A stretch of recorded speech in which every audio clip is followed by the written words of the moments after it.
उठा उठा श्री साईनाथ साईं बाबा की काकड़ आरती में गाया जाने वाला एक अत्यंत भावपूर्ण और प्रार्थनामय भजन है। ये गीत प्रातःकाल साईं बाबा को प्रेम पूर्वक जागृत करने, उनके दिव्य दर्शन प्राप्त करने और उनकी कृपा का आशीर्वाद पाने की विनती करता है।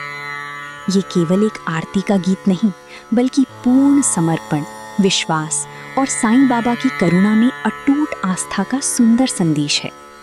आइए अब इस पवित्र भजन की प्रत्येक पंक्ति का सरल हिंदी में अर्थ समझते हैं, ताकि हम केवल इसे गाएं ही नहीं, बल्कि इसके गहरे भाव को भी अपने जीवन में उतार सकें।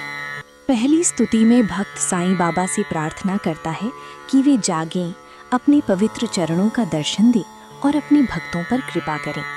वो कहता है कि संसार के दुख, शारीरिक रोग, मानसिक पीड़ा और जीवन के कष्टों से केवल आपकी कृपा ही हमें मुक्त कर सकती है। इसलिए हे साईनाथ, हम जैसे अज्ञान और असहाय जीवों को इस दुखों से भरी संसार से पार लगाइए। दूसरी स्तुति में भक्त स्वीकार करता है कि साईं बाबा ने अपने ज्ञान के प्रकाश से जीवन के अंधकार को दूर करने का मार्ग दिखाया है, लेकिन फिर भी मन बार बार अज्ञान, मोह और संसार के आकर्षण में उलझ जाता है। भक्त कहता है कि हमारे भीतर इतनी शक्ति नहीं है कि हम अपने बल पर इन बंधनों से मुक्त हो सकें। इसलिए हे साईनाथ, आप ही हमारी सहायता कीजिए, हमें सही मार्ग दिखाइए और इस भ्रम से बाहर निकालकर हमारा जीवन सफल बनाइए। तीसरी स्तुति में भक्त साईं बाबा की महिमा का गुणगान करते हुए कहता है कि आप उस सूर्य के समान हैं जो जीवन के अंधकार को समाप्त कर देता है। हम साधारण और अज्ञानी लोग आपकी महानता का वर्णन कैसे कर सकते हैं? बड़े बड़े ज्ञानी, विद्वान और कवि भी आपकी महिमा का पूरा वर्णन नहीं कर सके। इसलिए हे बाबा, आप ही अपनी कृपा से हमें अपनी महिमा का अनुभव कराइए और अपने स्वरूप को समझने की शक्ति दीजिए। चौथी स्तुति में उन भक्तों का वर्णन किया गया है जिन्होंने पूरे विश्वास और प्रेम से साईं बाबा का आश्रय लिया है। वे बाबा के दर्शन के लिए उनके द्वार पर खड़े हैं और ध्यान में लीन होकर उनके दिव्य स्वरूप का अनुभव कर रहे हैं। भक्त कहता है कि जब हम आपको ध्यान में देखते हैं तो हमारा मन पूरी तरह आपकी ओर आकर्षित हो जाता है।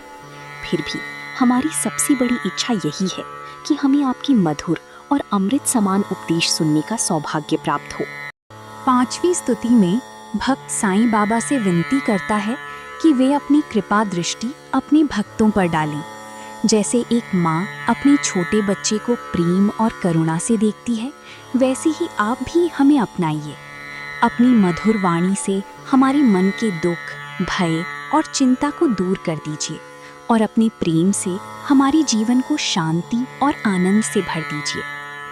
अंतिम स्तुति में भक्त बहुत विनम्रता से स्वीकार करता है कि अपनी इच्छाओं और जीवन की समस्याओं को लेकर वो बार बार साईं बाबा को पुकारता है और उन्हें कष्ट देता है। फिर भी बाबा अपनी असीम धैर्य और करुणा से सबकी बातें सुनते हैं। इसलिए भक्त प्रार्थना करता है कि हे प्रभु, मेरी प्रार्थना स्वीकार कीजिए, मुझे अपना दर्शन दीजिए और अपनी कृपा से मेरे जीवन को धन्य बना दीजिए। अगर ये प्रस्तुति आपके मन को शांति दे गई हो तो इसे अपने प्रियजनों तक अवश्य पहुंचाइए। साईं बाबा की कृपा आप सभी पर बनी रहे। ओम साईं राम। फिर मिलेंगे एक नई प्रार्थना, एक नए संदेश के साथ।